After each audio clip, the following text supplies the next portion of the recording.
3 more of them did pass away. 1 gallon, easy care, whatever. Start of something new. Without. Well, she's right down there.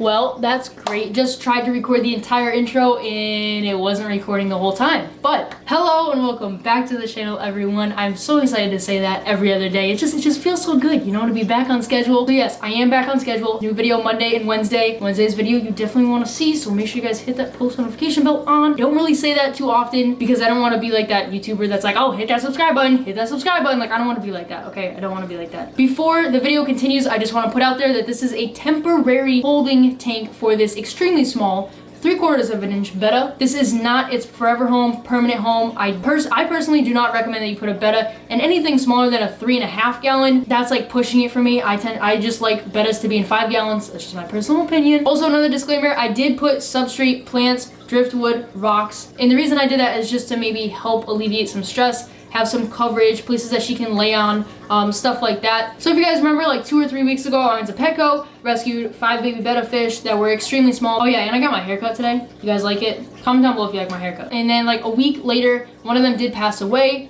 No idea why, it just happened.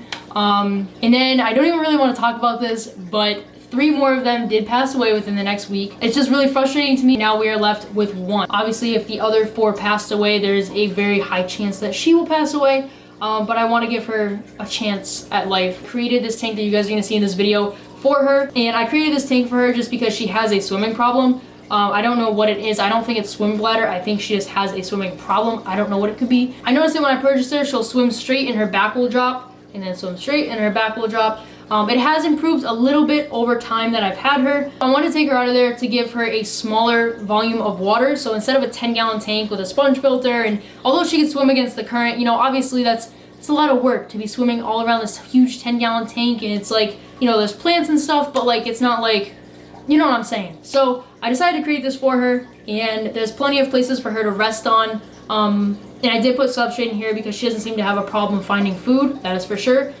She eats a lot. Let me go ahead and throw you guys to the footage of earlier when I bought the stuff for the tank, and yeah, me setting it up and all that fun stuff. So enjoy the video.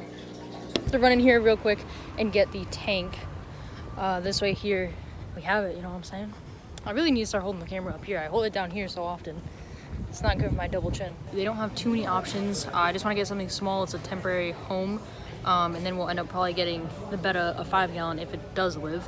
I'm planning on it living, but you never know. So yeah, I'm gonna go ahead and show you guys what they have for options, and then we'll decide on one. This 2.5-gallon corner tank. They do have this 1-gallon easy care, whatever.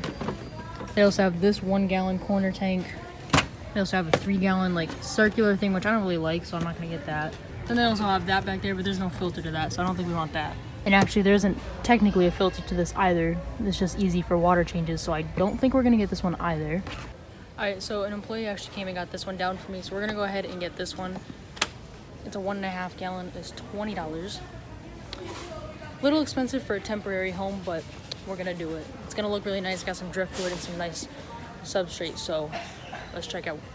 All right, so I'm now in the fish room, and we got the tank right here. The BETTA is in a little container off to the side, but we're gonna go ahead and just quickly set up this tank. It's gonna be really easy to set it up, and like I said, it's only a temporary home.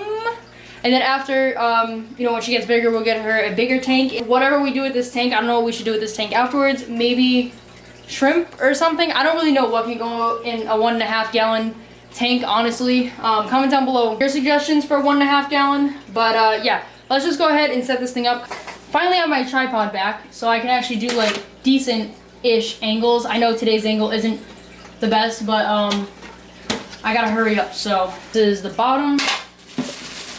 This is the Start of something new. tank, and then the filter, pump, all that stuff in here. So yeah, let's just unbag all of this. All right, so here's a little rundown of the tank. Right here we have the 1.5 gallon tank. We have a few Anubias in here from the tank that the baby BETTA was in. I do have a few more if I want to use them. We have this leftover piece of driftwood that I'm going to use in this tank because I think it'll look really nice. It's a good size too. Then, although this stuff smells like crap, we're gonna go ahead and use this as well as the substrate. So what I'm gonna actually do is rinse the substrate throughout my hands and then just put it right into the tank because we don't need too much of it. So going through a whole like process is just a lot. So that's what we're gonna go ahead and do.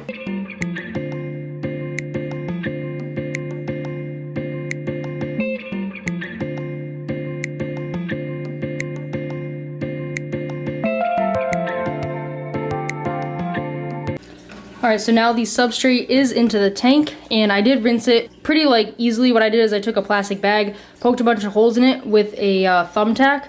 So it was like really tiny holes, and then basically made my own colander, which worked really well. But now I gotta go ahead and put the driftwood in, some plants, get the filter running, get that beneficial bacteria in there. You know what I'm saying? All right, so I wanna go ahead and I want to put the filter in here so that I can see how it's gonna look. So this piece of driftwood here, we gotta try and figure out how we wanna get it in here without, oh, okay. All right, I see you. All right, so we're just gonna tuck this down, and then what I'm gonna do actually, because it's not gonna stay down on its own, I'm gonna go ahead and get a rock somewhere. I don't know where.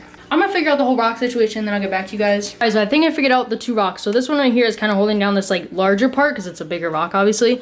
And then we have this smaller rock in the back that's kind of hiding, that's holding down that other branch. This way here, it doesn't float up to the top, but now we have two plants here. I do have a few others, like I said, if I want to use them, but we can go ahead and just place these in here, make it look real nice, fill her up, and get our little BETTA into the tank. So let's do it.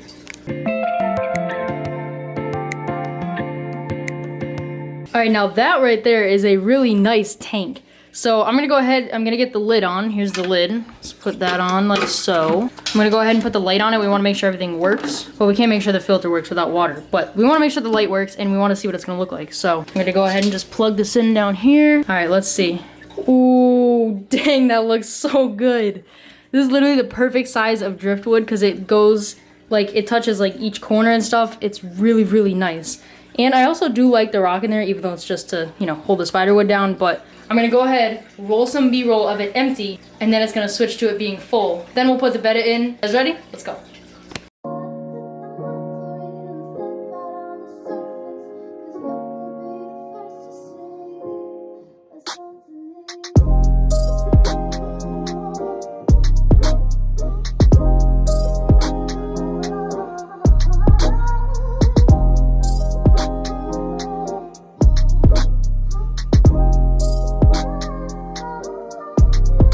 All right, so she has been acclimating now. I just poured out more water because I'm just gonna go ahead and just dump her right in just because I'm sure it's been a stressful day for her. Really? Wow. Okay, well I gotta fix that first and then we can put her in. Okay, so the driftwood wanted to come up. It took me a hot minute to try and figure out how to get it to stay down, but I finally just put the rock on top of it and I'll just leave it like that for a little bit. Of course, now I stirred up the water so it's a little bit murky, but that's all right. We're just gonna go ahead and pour her in 3, 2, 1. All right, well, she's right down there, probably trying to figure out what the heck is going on and why she's in this really nicely aquascaped tank, you know what I'm saying? Wow, it's blurry. I don't know why it's blurry. That's great. All right, well, that right there is the new temporary home for her. I apologize for the lighting because the light's behind me and like it'd be a lot of work to try and whatever. But again, this is just to bring awareness to the topic that PETCO should not be selling baby bettas in the first place and they should not be selling baby bettas this young. I know it is not the employee's fault. I had a lot of people in my rescue videos say that, but it is not the employee's fault that they get bettas so young. They can't like reject them and say, no, we're not gonna sell these. It doesn't work like that, but again, just to bring attention to the topic that baby bettas should not be sold at PETCO or this young because I had 5 of them and 4 of them passed away when I did everything right. Temperature, acclimation, like literally just everything in the tank was perfectly fine, and it's just really unfortunate, and it is really, really sad, and I am really upset about it, so I don't really want to talk about it too much.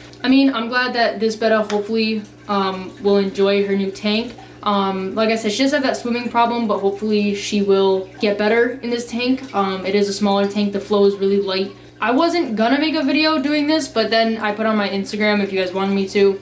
You said yes, so I hope you guys enjoyed the video. I am gonna try and work on making like some different aquascapes because I am using kind of like the same wood, the same plants. Next time I set up a tank, probably Lila's tank will be the next tank that I like set up. I'm gonna try and do some like other stuff with it, make it pretty much completely different from the setups that I have, but still look really cool. natural and just enjoyable for Lila. So yeah, that is it for this video, guys. Make sure you guys comment down below, hit that subscribe button, turn that post notification bell on, and going to rescue an animal tomorrow. And the tank that I'm setting up is for the animal that I'm rescuing. So make sure you guys stay tuned for Monday's video and Wednesday's video because you do not want to miss them. I promise you, you guys are going to like it. Thank you for watching, and I will see you guys in the next video on Monday. Thank you. Bye.